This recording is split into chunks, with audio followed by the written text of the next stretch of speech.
Hi everybody, I hope you had a nice spring break. Today we are going to start our second section of notes for Unit 10. Our first section of notes was more applications of the Pythagorean theorem, so you should have already watched that video and practiced with the homework assignment. For our second section, now we're going to start trigonometry. For our first 2 pages of notes, we're really just going to talk about what trigonometry kind of is and why we know it works. Okay? So if you notice here, I've given you 2 pairs of similar triangles. Now, if you remember from what we talked about last unit, I know that these 2 triangles are similar, not just because I told you, but because notice that they both have a 90-degree angle and a 45-degree angle. So what we know is that according to the AA similarity theorem, if 2 angles of one triangle equal 2 angles of another, then I know for sure that they are similar. Also, going with similar triangles, we know that corresponding sides are proportional. And what that means is if I take a pair of corresponding sides, notice in this case it would be this 2 and this 5, and I put them right over top of each other, well, I know that they're going to equal another pair of corresponding sides. In this case, the bottoms of each triangle, 2 over 5. So because the triangles are similar, any corresponding pairs of sides can be put into fractions, and we know they're going to equal. Now, hopefully that's a little obvious to you with this example because they're the exact same numbers. But let's just make sure we're clear on that idea when we take a look at our second pair here. So using the same pair of corresponding sides, let's take this up and down guy here, and this up and down guy here, so that would be 4 over 3. And then of course the bottom guy, the one that the 30-degree angle is kind of like sitting on, that's going to be 6.928 over 5.196. So again, because I told you these triangles are similar, these 2 should be the same. And if you take a calculator and actually divide them out, you will notice that they're both equal to approximately 1.33, yada, yada, yada. So because the 2 triangles are similar, we know that corresponding sides are proportional, meaning corresponding sides can be put into fractions and they're going to equal the same thing. Well, what trigonometry does is not necessarily concentrate on the fact of having 2 triangles necessarily, but they take a look at the relationship between 2 sides within a single triangle. So let's go back to this left pairing right here. Let's say I take that red side of the left triangle and I put him over top of the blue side of that triangle. So that would give me a fraction of 2 over 2. And now let's do the same thing to this other triangle, the 5 and 5. So again, making sure I'm being consistent, I will take the red 5 and I'm going to go ahead and put it over top of the blue 5.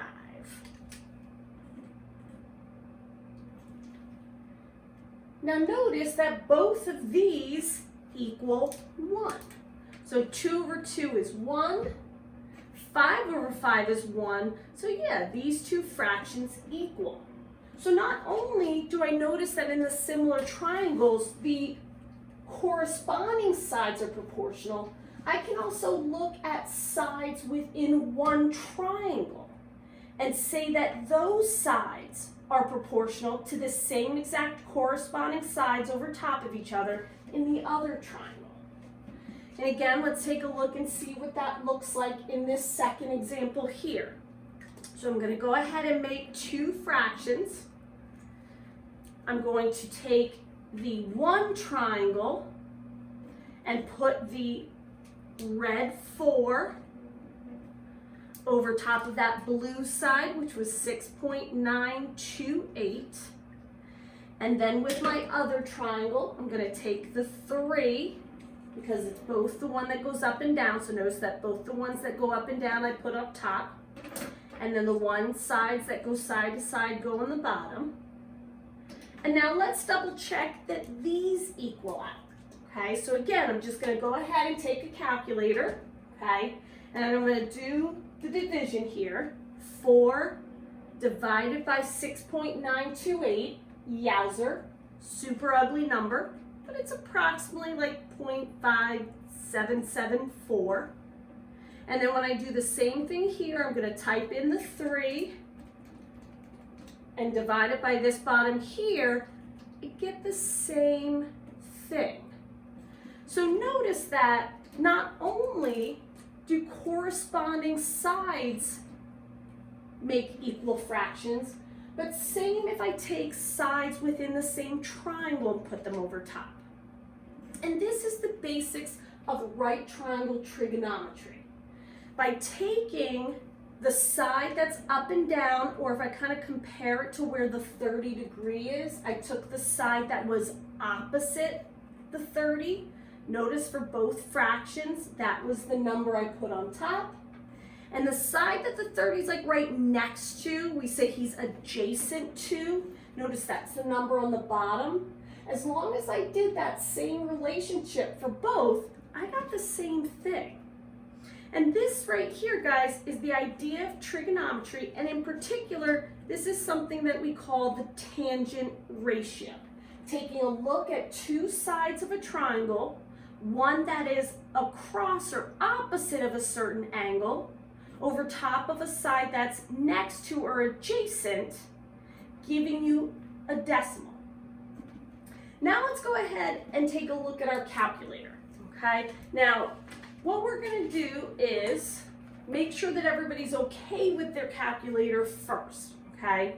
So I just have some tips on the second page here, guys. If you're working with an iPhone, and I know we've talked about this during class, if you take your iPhone and you go ahead and turn it so that it's the wide way like this, a whole calculator will expand out. And what we're going to be looking for is to be using these three buttons here. I know it's a little unclear to see, okay? But that would say sin, cos, tan. That stands for sine, cosine, and tangent. And those are your trig function buttons. And just to make a note, guys, this little button right here in the corner should say rad, R-A-D. If it says rad, then I know that my calculator is in degree mode, which is what we're going to want with geometry. If you are working with an iPhone, you would turn and get your calculator like this. And what you would have to do, and I'm just pointing out this sentence right here, you would need to type in the angle first and then hit the trig function. So if I look at the bottom of that first page, guys, I would have to make sure I hit the 45 and then hit this tangent key right here, and that would give you a value. If you're using the Android or other device, now sometimes you might not necessarily have to turn the calculator. You might have actual like other buttons that will have you able to select a scientific calculator. But basically you want to be able to bring up a calculator that has these trig functions. And then same thing, guys, you might have to actually hit that trig button first before the angle number. It all depends on your type of calculator. But traditionally what I'm finding is that if you do have an Android or some other device, it usually follows more closely to the way that you would do the trig function if you worked with a regular calculator. So I know it's a little hard to tell here, but that calculator is just a TI. It's a TI 3030 XS, but any sort of TI calculator, usually what you would have to do is you would have to hit the trig function first, then the number, and then enter, okay? So basically the idea is that you need to figure out what calculator you're using, where those trig functions are, and then you want to experiment. Do I have to hit the trig function first and then the number and then enter? Or do I have to hit the angle first, then the trig function, and might not even have to hit enter at all, okay? So let's go back to this first page so we know what these tangent values are, and then you can practice on your calculator to make sure that you're able to get those functions. So notice I got the 45 degree just actually from these top two triangles here. If you would actually type in the tangent of 45 degrees on your calculator, you should get exactly 1. Well, guess where 1 was up top here? Right there. When we took these two sides, regardless of the triangle, and we put them over top of each other and divided, we got a 1. Now over here, if I do the tangent of 30, again, you might have to hit the 30 first and then tangent, or the tangent and then 30. You're going to get a super long, ugly decimal, but guess what it rounds to? 0.5774. Again, where'd that number come from? Right up here. So the idea is that no matter what your triangle looks like, no matter what these side numbers end up being, if you have a 45 degree angle and you take the opposite side and you divide it by the adjacent, you'll always get 1. If you have a triangle that has a 30 degree and you take the opposite side and you divide it by the adjacent side, you'll always get 0.5774. So basically, guys, just so you know what happens with your calculator doesn't actually do any real math when you type this in. The idea is that somebody a long time ago drew accurate pictures of all right triangles and calculated the opposite side and divided it by the adjacent side to find what this tangent or that fraction would equal, and they programmed your calculator with these numbers. So your calculator doesn't have to know the exact sides you're working with. As long as you use the angle and the tangent, it'll always know what the ratio or that fraction of the opposite side over the adjacent side should equal. So now let's continue on specifically with our tangent notes and just work with that tangent function a little bit more to hopefully kind of get a better feel of what we're doing with these. So our official notes to right triangle trigonometry, and we're going to start right here with our tangent function. So just reiterating what we talked about before, but now you have it officially in your notes, the tangent of an angle, and in this case we'll just generically call it angle A. Our tangent is always the ratio, just meaning fraction, okay, of the side opposite of A to the side adjacent of A. So basically anytime you see tan, which is short for tangent, and angle, the fraction here is always the side that's opposite over top of the side that's adjacent. Now these two pictures that I'm showing you here is just to remind you that basically, guys, depending where that angle A is, the adjacent side might be different, okay? So for example here, we've got the A in this bottom angle right here. So if I consider A to be in the bottom right corner, well, his opposite is all the way over here. This would be his opposite side. Whereas if you look at this one right here, if I put A in the upper corner, well now his opposite side, follow, is down here. So depending where the angle is that we're looking at, his opposite side is going to be different than another angle in the triangle. Now, the most important part of this trig stuff is making sure you understand where the opposite side is and where the adjacent side is. So you'll notice that I drew arrows coming out of the indicated angle. Well, this is how I remember who's who. I'll go ahead and from my angle corner, I'll draw arrows all the way to the other two sides of the triangle. Now, let's just clarify real quick. When I say the other two sides, I mean the sides that are not the hypotenuse.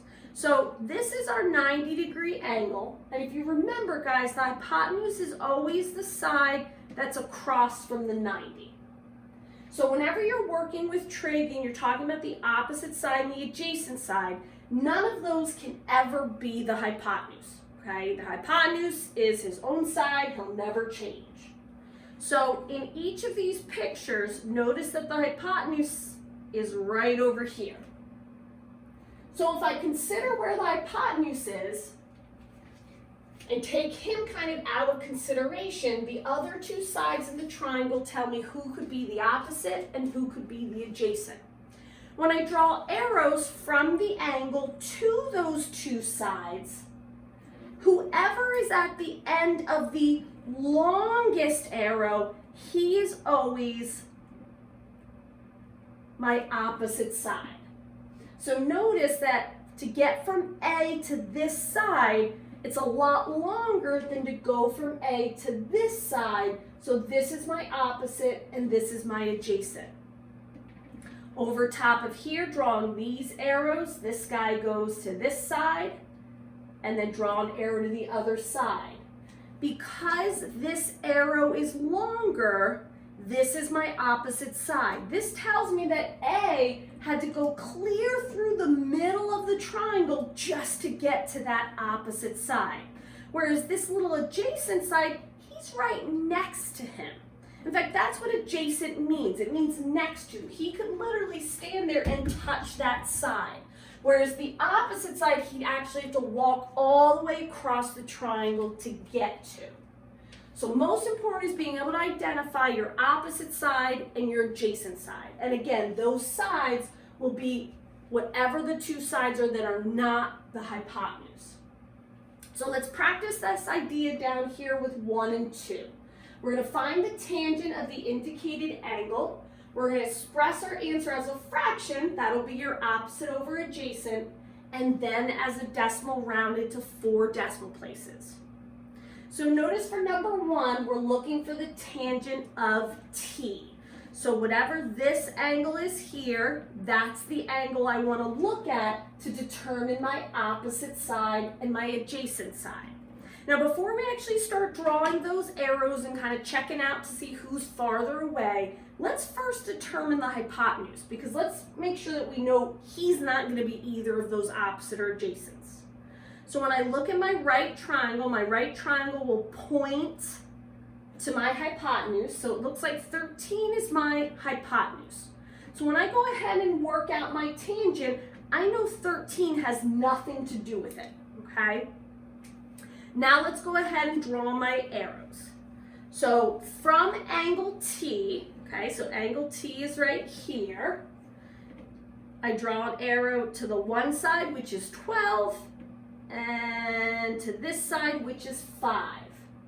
Notice that the line to draw from angle T to 5 is the longest, so this is going to be my opposite side. I'm just going to put O for opposite. The 12 then is going to be on my adjacent side. He's the one that's closer to him. He's the one that he's actually touching, whereas the opposite side is all the way through that center of that triangle. So as far as what I want here, guys, remembering that tangent is just opposite over adjacent, just using the abbreviations here. I'm going to put the number that's on the opposite side as the top of my fraction. I'm going to put the number that's on the adjacent side, the side labeled A, as the bottom. So the tangent of T right here is 5/12. And then if I go ahead and grab a calculator and do 5 divided by 12, ooh, ugly decimal, but we're going to round to 4 places. That's going to give me 0.4167, okay? Because technically, guys, it was 6 repeating.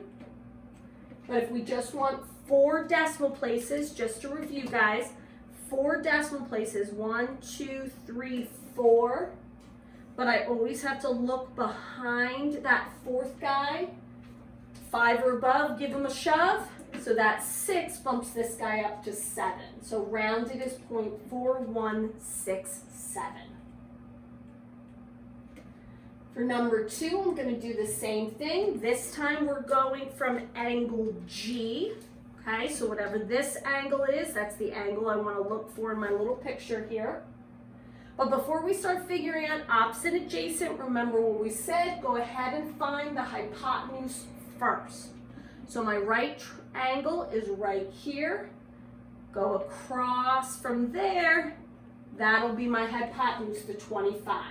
So that tells me as I go through and do my tangent, don't even consider the 25. He's the hypotenuse, and what I want for tangent is always the opposite and the adjacent, nothing with the hypotenuse. All right, so here's my angle G, this corner right here. Go ahead and draw your arrows to the other two sides that are not the hypotenuse. Whoever you had to draw the longer arrow to, he's going to be your O opposite, and this one's going to be your A adjacent. I can't stress enough, guys, that you've got to make sure that you label these sides. Labeling your H, your O, and your A is going to make it more easily able for you to identify what goes where when we look at the trig functions. So again, tangent is O over A. The O side is 24. The A side is 7. So the fraction is 24 over 7. And if I actually calculate that, just 24 divided by 7 here, that's going to give me 3.428, and this 5 will round up to a 6. Okay, so just so we're clear, guys, all I'm doing to get these two numbers is I'm really just dividing the top and the bottom. And the reason we do that is because we're going to end up doing some problems where you're going to have to know that decimal in order to solve some stuff out. So we just want to make sure that we're clear on what the tangent is as a fraction and as a decimal. Notice that neither of these pictures actually had an angle, so you weren't able to use the fancy tangent key on your calculator. Here it's just making sure that we understand the fraction of it, okay? And we've got two more on our next page, just so we're clear. Again, a good idea might be to take a look at these. Okay, if you were able to print it out, go ahead and get started on your labeling. If you were not able to print out, no problem, just jot them down now. And then a good idea might be to pause the video, try out finding the tangent of the angles that they indicate, and then restart the video and see if you're correct.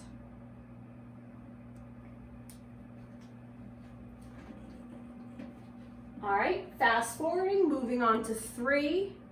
Here is my 90 degree. I know it looks like it's a little bit different. It's just kind of turned.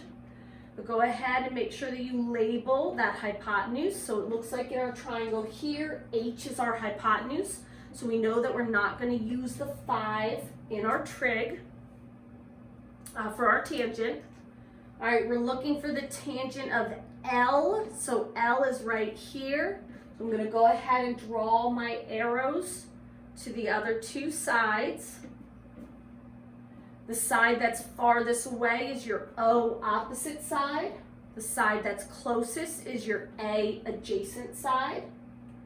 And when we go to fill in our tangent, we know that we're going to put the O side over the A side. So that's going to give us 3 over 4.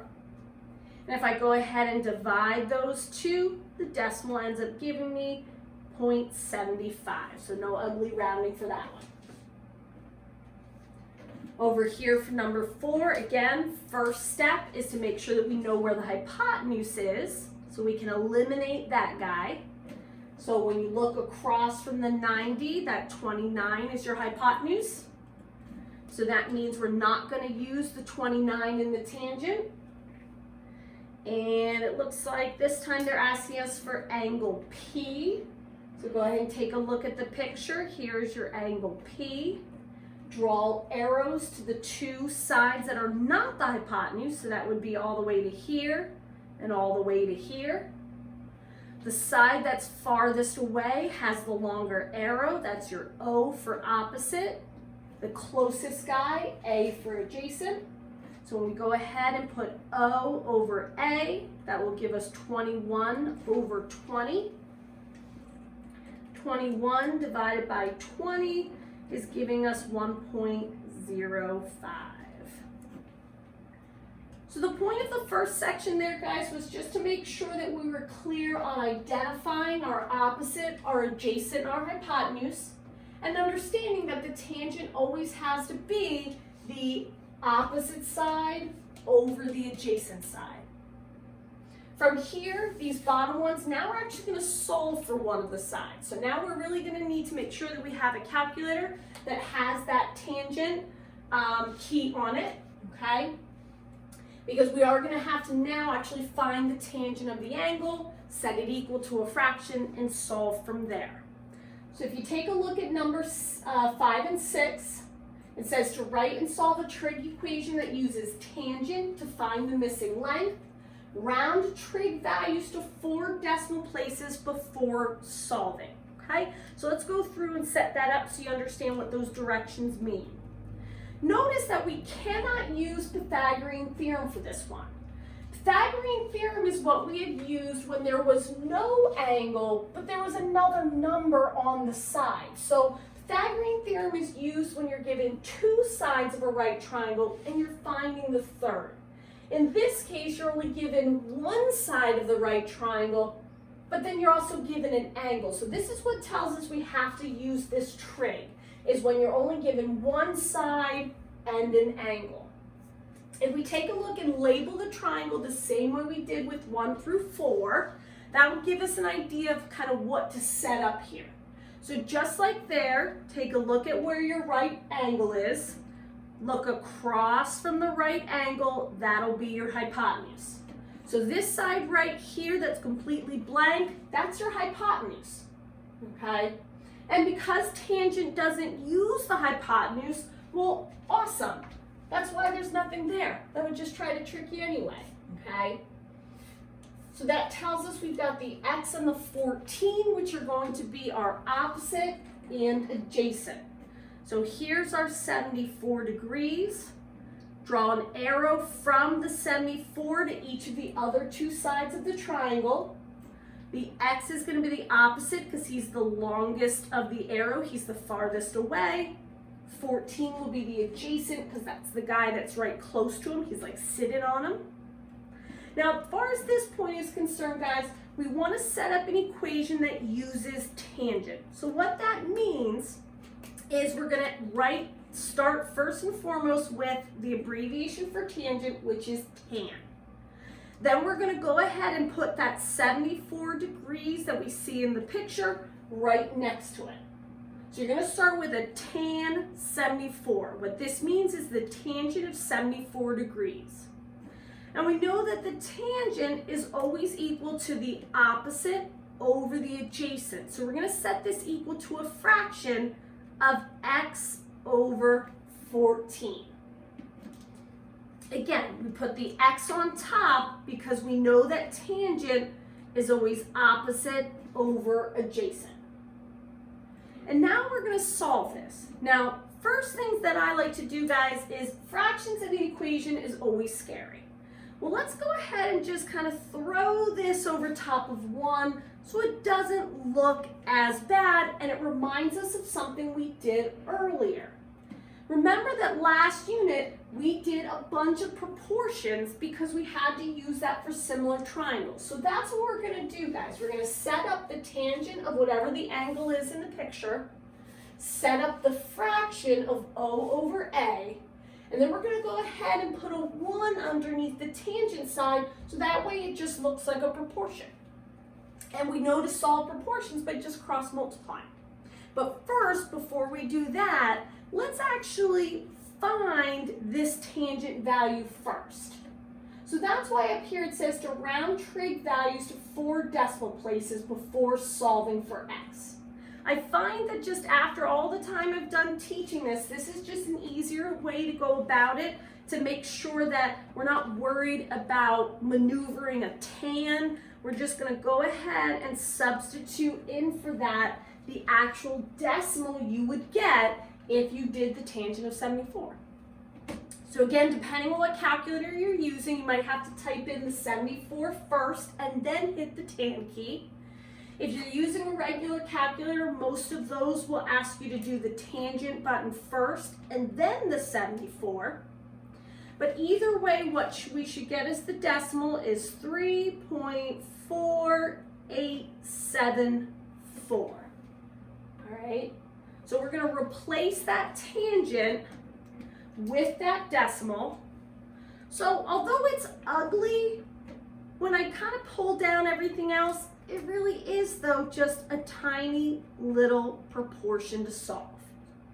So we've got 3.4874 over 1, and that's going to equal x over 14. We're going to cross multiply and solve for x. So as we continue on with our proportion, we're going to cross multiply. 1 times x, well, that's just x. And then 14 times the decimal, so 14 times 3.4874, and that's going to give us 48.8236.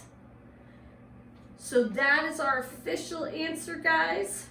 Okay, at that point, if you want to round it to something a little bit easier, that's up to you. It's about 48.82. But that's our value of x now that we've set up our tangent function and have solved it. We're going to do the same thing for the next few examples. Just keep practicing, making sure we're understanding this idea of tangent.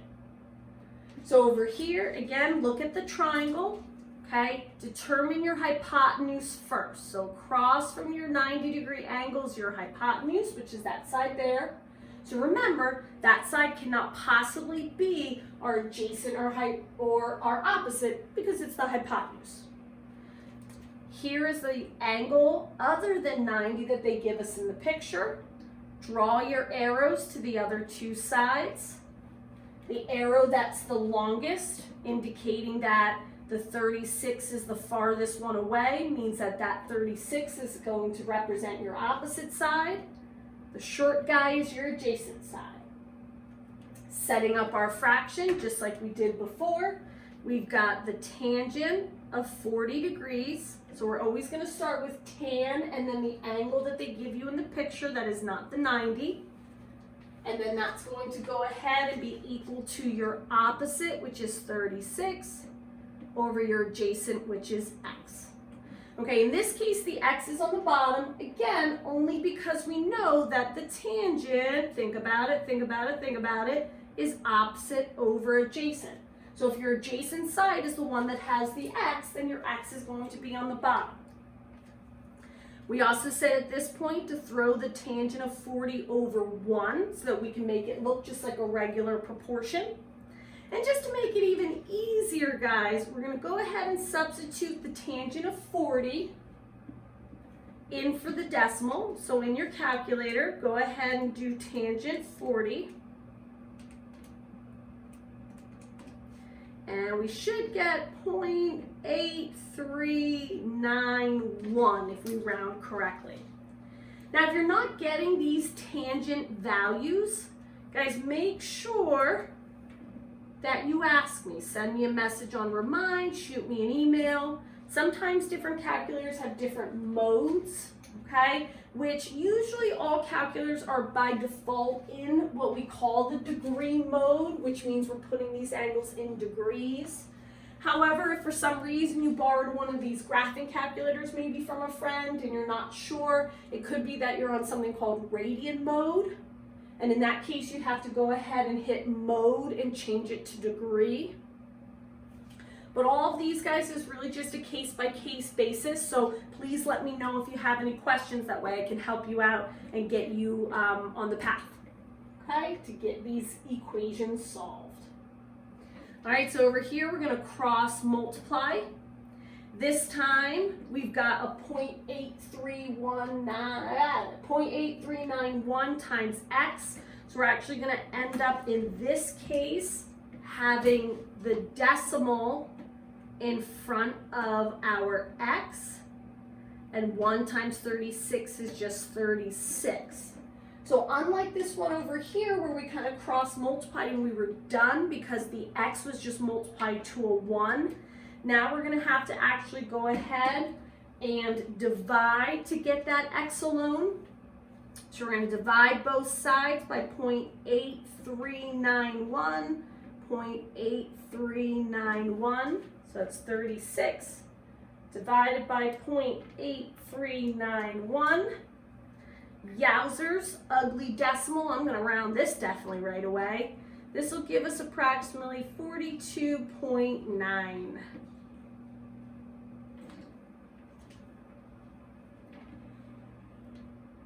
So again, guys, for both of these problems, we identified the hypotenuse first. By doing that, it meant we wouldn't get it confused when labeling our opposite and adjacent. We started each equation with tan and then the angle in the picture that wasn't the 90. We set it equal to a fraction. We got that fraction by doing O over A, the opposite side, over the adjacent side. We put the tangent over 1 and substituted the decimal in for the tangent value. So that way, once we got down to here and here, we were actually just solving a small proportion. We cross multiplied and then divide by the coefficient of x, and that will find us our missing side. We're not going to do any more that look exactly like this. Instead, if you go to the next page, we're going to start word problems that have these pictures just in a real world scenario. But we're going to end up doing the exact same math. So if you turn to number 7, on the next page, guys, directions are the same. We're writing and solving an equation that uses tangent to answer our question. We're going to round the trig values to 4 decimal places before solving for x. And that way, guys, we just know that we're doing everything the same, and it just might be a little bit easier than trying to manipulate an equation while keeping that tan word in it. So you'll see for number 7, we've got a ladder. The ladder leans up against a house. The angle formed between the house and the ladder is 32 degrees, so that's what they're talking about right here. The base of the ladder, well, that's just the bottom of the ladder, is 3.5 feet away from the wall. And we want to know how far up does the ladder reach. Now, just so you know, guys, we'll always be giving you pictures just to clarify the information in the problem. So that's why I said you can kind of treat this just like those other 2 problems. We're just giving you a real world scenario beforehand. So if you take a look at the triangle we have here, and I'm just going to highlight that so it's a little bit clear that we really don't need this wall here. That's just to clarify the situation. We've got a 32 degrees right here. Here's our 90 degree. If we look across from that, that makes the ladder itself be our hypotenuse. So that's going to make the x and the 3.5 be either your opposite or your adjacent side. So here's my 32. I'm just going to circle him so I'm more clear as far as where he is. And I'm going to draw an arrow to each of those other 2 sides that are not the hypotenuse. Notice that the side that's farthest away, this opposite side, is going to be your 3.5. That makes your x be your adjacent side. Again, we're using the tangent function, so we start right away with tan 32 degrees. And we're going to go ahead and set that equal to the opposite, which is 3.5, over the adjacent, which is the x. And we're going to go ahead and create a proportion out of that. And in addition to doing that, we're going to go ahead and find the tangent of 32 so that we can actually create an equation that has just numbers in it, and we don't have to worry about that tan word. So using our calculator, guys, when we do the tangent of 32, excuse me, we get 0.6249 if we're rounding properly. Again, I'm just throwing that over 1 so I can create a proportion with the other side, the 3.5 over x. Once we've created that proportion as filled in the numbers, now we're just looking to cross multiply. because the x is on the bottom of the fraction, that means we're going to end up having one of these equations again where our x is going to have the decimal as its coefficient. So we'll have 0.6249x equal to 1 times 3.5, which is just 3.5. Divide both sides by that ugly decimal, that tangent of 32. And that will get us how high up the ladder is against the wall. So 3.5 divided by 0.6249, that is giving us x equals 5.6 feet. If you look in the calculator, it's actually 5.600896, yada, yada, yada. I just kept it to 5.6 because the numbers both behind that was just 0. So I know that in the directions it didn't specify as far as, oh, actually I lied, it did. Oh, I'm so good and I didn't even know it. This does say to round your final answer to 1 decimal place, guys. Sometimes I don't make a mention of what decimal place it is, okay? But again, just kind of use logic based on how the number came out. And definitely, unless the directions tell you to go to a whole number, meaning no decimal, at least take it to 1, okay? All right, number 8 is actually similar to something that we did with the Pythagorean theorem, okay? Where we talk about walking north, south, east, west, except this time, notice the picture, guys. Instead of giving you 2 sides of the right triangle, I'm giving you 1 side and an angle, so that's why now we're using the tangent or the trigonometry.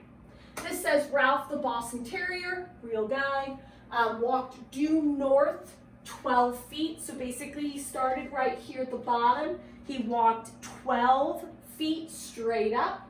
He then turned right and walked due east to a fire hydrant, okay? And we want to know, using the picture, how far east did he walk? So we don't know this value right here. So we'll put a little X there. All we do know is that if we were to kind of connect where that fire hydrant is with his starting point, it makes a 45-degree angle. So again, let's just treat it like a regular problem. There's our triangle. Let's indicate where the hypotenuse is first. That would be that slanted line right there. Looking at where the 45-degree angle is, we've got the X side and the 12 side. The X side is going to be your opposite because that's farthest away from the 45, making 12 your adjacent. So following the same thing that we had done before, we'll do tan and then whatever the angle in the triangle is that is not the 90. And that's going to equal your opposite, which in this case is the X, over the adjacent, which in this case is the 12. I'm going to go ahead and put that tangent of 45 over 1, so it's just a tiny little proportion to solve. We'll also go on our calculator and figure out what the tangent of 45 is. Oh, I remember that. We didn't even need to do that. We had talked about that on the very first page. The tangent of 45 is actually just 1. So when we look at our proportion here, we've got 1 over 1 equals x over 12. Continuing on with that, when we cross multiply to solve the proportion, 1 times x is just x, 1 times 12 is 12. So it turns out that he walked the same number of feet to the east that he walked up here. Actually makes an isosceles triangle. And if you can remember that, guys, from our triangle units, anytime that you have a 45 and a 90, well, that would make this one another 45. It's an isosceles triangle because 2 angles are the same, making the 2 sides whose bottoms are the 45s the same as well. So this is how we would confirm that with trig if we had forgotten that fact. Okay, but yeah, we just have an isosceles triangle there, so 12 feet. All right, one more. If you're holding on this long, you might as well go for the completion. All right, again, this problem's gonna look similar to one that we did with the Pythagorean theorem, but now you're gonna see that we actually need to use tangent with it. So we've got this rectangle, and we've got, though, only one side, so we're missing the other side of the rectangle. However, unlike the problems with the Pythagorean theorem where we gave you the length of the diagonal, now I don't give you that. However, I do give you this angle here. So we know we're going to have to use trigonometry, in particular the tangent, because they've given us one number for the side and an angle. So the first thing we're going to do is to find that length, okay, that height of that rectangle, and we're going to round that to the nearest whole number. So I know it's a big rectangle, but just like we did with the ones we did with the Pythagorean theorem, just focus on one part of it. Let's just focus on that half of that rectangle. Notice that it has a 90-degree angle here, making this side, this diagonal right here, the hypotenuse. And then that's going to leave these two sides to either be the opposite or the adjacent. So the angle that is not the 90, let's go ahead and draw lines from him to the two other sides. The one that's farthest away from him, there's our opposite. The closest guy is our adjacent. So when we go to set up our tangent equation, it'll be tangent 53 degrees. Opposite is our L. Adjacent is our 6. And that will be the equation we solve. So we're going to go ahead and put that tangent over 1. We will find the tangent of 53 as well. So tangent 53, we're going to round it to 4 decimal places. So 1 point and then 3270. Technically, if we're going for 4, because that's 1, 2, 3, 4 numbers, over 1. And then there's our L over 6. We're going to cross multiply here. So 1 times the L, well, that's just 1L, which is L. 1.3270 times 6. 1.3270 times 6. That gives me 7.962. But if I remember correctly up top here, it said to round to the nearest whole number. So in this case, I'm going to say 8. Now again, the only reason I rounded to something without a decimal is because it told me. Okay, if it had not told me that, then I would definitely have wanted to leave some decimal places. But this told me to round to the nearest whole number. So there I go, 8 inches. So I'm finding now here that in my rectangle, I've got this bottom side of 6, and this length up here is 8. Now for part B, we're going to use that idea that we got 8 for our length, and we're going to find the perimeter, and we're going to find the area. So this I've got to scoot up, so I'm just going to redraw the rectangle here so everybody can kind of follow along. So I've got an 8 inches going up and down. I've got a 6 inches going on the bottom. So this is the rectangle that I'm working with. Remember that for perimeter, that's just adding up all the sides, which if you consider all the sides, there's going to be 2 6s, and there's going to be 2 8s. So when I go and find the perimeter of 6 and 6, and 8 and 8, or 2 times 6, which is 12, 2 times 8, which is 16, I'm going to end up with 28 inches. So that'll be my perimeter. Area, of course, is just length times width, so that's just giving me my 8 times 6, and that's going to give me 48. So 48 square inches is my area. But again, we weren't able to figure that out if we hadn't done the trig from up top first. So that is your last application, okay, or usage of the tangent function, okay? Just so you get a heads up on what's happening with this week, after this section of notes, then we definitely want you to practice doing some more problems like this through the homework that I've put on Google Classroom. I've also uploaded the answer key to the homework so you can check your work. Please let me know if you have any questions, whether it be through the Remind app or through email. And then about Wednesday or Thursday, I'll be uploading the Google Classroom quiz. You should be taking that by Friday. And then next week we'll start 2 new concepts and quiz on that. So that's how the unit's gonna work. 2 concepts, then a quiz, 2 concepts, then a quiz, 2 concepts, then a quiz. You will not get points off if your work is late. However, I stress to you that it's important that you're doing a little bit of geometry each day, just so it doesn't pile up and you feel overwhelmed, okay? So I hope this worked out for you guys. If you have any questions, let me know, and I will talk to you later. Bye-bye.